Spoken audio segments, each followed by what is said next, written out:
They had suffered terribly, and they didn't know where God was anymore. Once, years and years ago, the people of Israel had been strong and united under the leadership of King David. Solomon, David's son, built an imposing temple in the center of his capital, Jerusalem, putting the worship of God at the heart of his people's life. You asked any Israelite where God was, they would say the temple, God's dwelling place on earth. Israel's prosperity was a sign of God's favor. God blessed Israel with independence and stability and many sons to carry on David's line. Things began to go downhill in the generation after Solomon's death. The United Kingdom split in two, Israel in the north and Judah in the south. The nation was no longer one, but the two kingdoms were still independent and stable. God still dwelled in the temple in Jerusalem. People still made pilgrimage to worship there. God still blessed the people. The catastrophe began in 722 BCE. The large, wealthy Assyrian Empire conquered Israel and took most of its people into exile. Judah watched nervously, aware that it too could fall to Assyria. But God was with them, so they thought, and Judah kept its independence. The Assyrians faded away and were replaced by an even larger and wealthier threat, Babylon. And Judah couldn't hold out against Babylon. For 10 years, the conquest rolled out in slow motion. And when Babylon's domination was complete in 587 BCE, there was hardly anything left of Judah.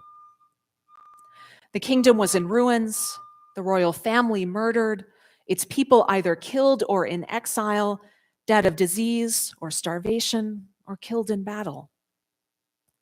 The temple, the dwelling place of God, had been destroyed. Only one wall of the magnificent complex was left standing. From their exile in Babylon, the survivors of Judah felt the weight of all that grief and shame. The temple was gone. So where was God? After everything they had suffered, where could God possibly be now? The prophet Isaiah had an answer. He was the second prophet named Isaiah. He was one of the exiles living in Babylon. He described a servant, a man so disfigured it was hard to recognize him as a human being. He was despised and rejected, a man of suffering who knew suffering in his body. This servant suffered for others. He took the punishment that other people deserved, yet he did not complain. He was killed for the sins of his people, laid in a criminal's grave, although he himself had never done violence or spoken lies. Isaiah did not name the servant. Lots of ink has been spilled over the centuries trying to determine exactly who the servant was. Christians have often identified the servant with Jesus of Nazareth, but Isaiah was writing 550 years before the time of Jesus. It's not really plausible that Jesus is who Isaiah meant. Who the servant could be is the nation of Israel, the nation that was bound to love and serve God as God's people.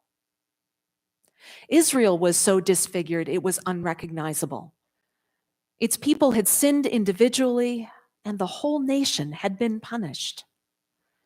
Israel was dead and in the grave. Isaiah says, this is where God is now. God is working in the broken body of this nation to revive it. The servant will rise again. Israel, God's righteous one, will make many righteous, and through the servant, God's will shall be done. The nation won't stay buried in the grave.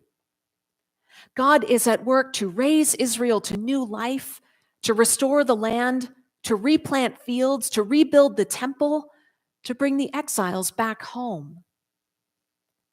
That's where God is now.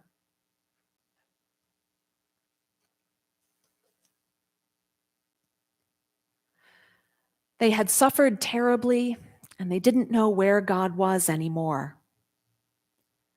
Christianity was born in an occupied land under the domination of the Roman army. The early followers of Jesus knew how to be under occupation, how to comply with soldiers when they had to, when it was necessary to resist publicly, how to worship and gather and do God's work in the world without the Romans noticing. Everybody in Galilee and Judea, both Christian and Jewish, knew how to do that. But there's a limit to the humiliation and violence that people can absorb without fighting back. And in the year AD 66, Jewish nationalists rebelled against Rome. For a time, the rebels were winning. Then Rome sent in reinforcements. They brutally reconquered Galilee, sending thousands of refugees fleeing to Jerusalem. The rivalry between various Jewish factions in the capital erupted into civil war. And then in AD 70, the Romans turned on Jerusalem. The Roman army put Jerusalem under siege for 7 long months, cutting off 600,000 people from their food supplies. When the Romans finally breached the city walls, they burned Jerusalem, enslaved its survivors, and demolished the temple the returning exiles had rebuilt 600 years earlier. The Romans made a desert and called it peace. In 7 years, over 1 million civilians died from starvation or disease. Everyone in Galilee and Judea, both Christians and Jews, felt the weight of all that grief and shame. They had lost the holy city of Jerusalem, not only the temple, but the site of Jesus' death and resurrection. Jerusalem was the place they'd always counted on finding God. Where was God now? After everything they'd suffered, where could God possibly be now? The gospel writer Mark had an answer. He wrote down his interpretation of Jesus probably soon after the fall of Jerusalem. He couldn't foresee the full extent of loss, but he knew it was going to be crushing. Mark reminded the early Christian community about the alternative community that Jesus had created, a new way of living despite Roman occupation and the disapproval of the Jewish leadership. This alternative community redefined family. Family wasn't blood relatives, but people who chose to do the will of God. Jesus' community took care of the suffering, the poor, the sick, those reeling from trauma and loss. The people who had money shared their wealth so that there was enough for everyone. And the new way of living needed a different kind of leadership. Not domineering tyrants to lord it over people, but servants who set aside their own needs to put the community first. That alternative community was the kingdom of God. It was where people found God.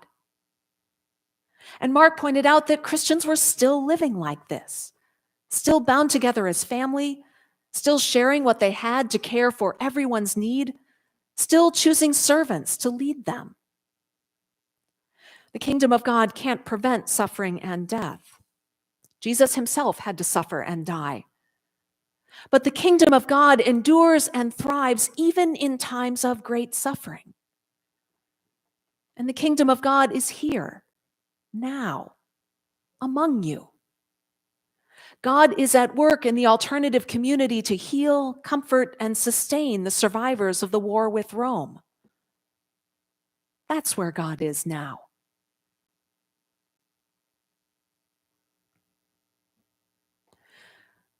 We have suffered terribly, and maybe we're not sure where God is anymore. For all that the biblical experience is very far removed from our lives, we have much in common with the exiles of Judah and with the Christians of Galilee and Judea. We too have lost a war in Afghanistan. We too have seen our capital attacked. We too have lost hundreds of thousands of people to disease. Many of us desperately want things to be better, to be back to normal, so we can be okay again. Except that we're not okay. We too may be asking, where is God now? After everything we have suffered, where can God possibly be now? Isaiah and Mark each have an answer. Isaiah says that God is at work to heal that which is broken. It was the nation of Israel back then, and it's us now. God is working to heal us in our strained relationships, comfort us in our grief, sustain us in our fatigue, inspire us, and give us hope as we look ahead. Mark says that the kingdom of God is in Jesus' alternative community, his new way of living. Wherever people become family by doing the will of God, wherever the wealthy share what they have to provide enough for everyone, wherever leaders become servants who set aside their needs to care for the community, there is the kingdom of God. And God is there. That's where God is now.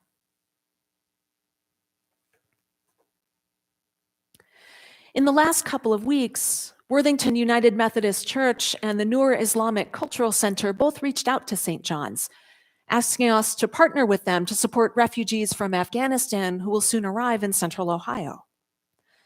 The Methodists are forming a welcome team to help an Afghan family get oriented to life in the United States. The Noor Center is providing household items that refugees could not bring with them. And people at St. John's have said yes to this, without hesitation. Yes, we can show a newcomer around an American grocery store. Yes, we can pick up towels and a saucepan for a family that's got nothing. And that is one place I see God now, in people reaching out to strangers with hands open in welcome, sharing what they have so that newcomers to our community have enough. It is through simple acts like these that what is broken is made whole, and we see the kingdom of God in our midst. Where is God now? God is here with us, working to heal and renew us.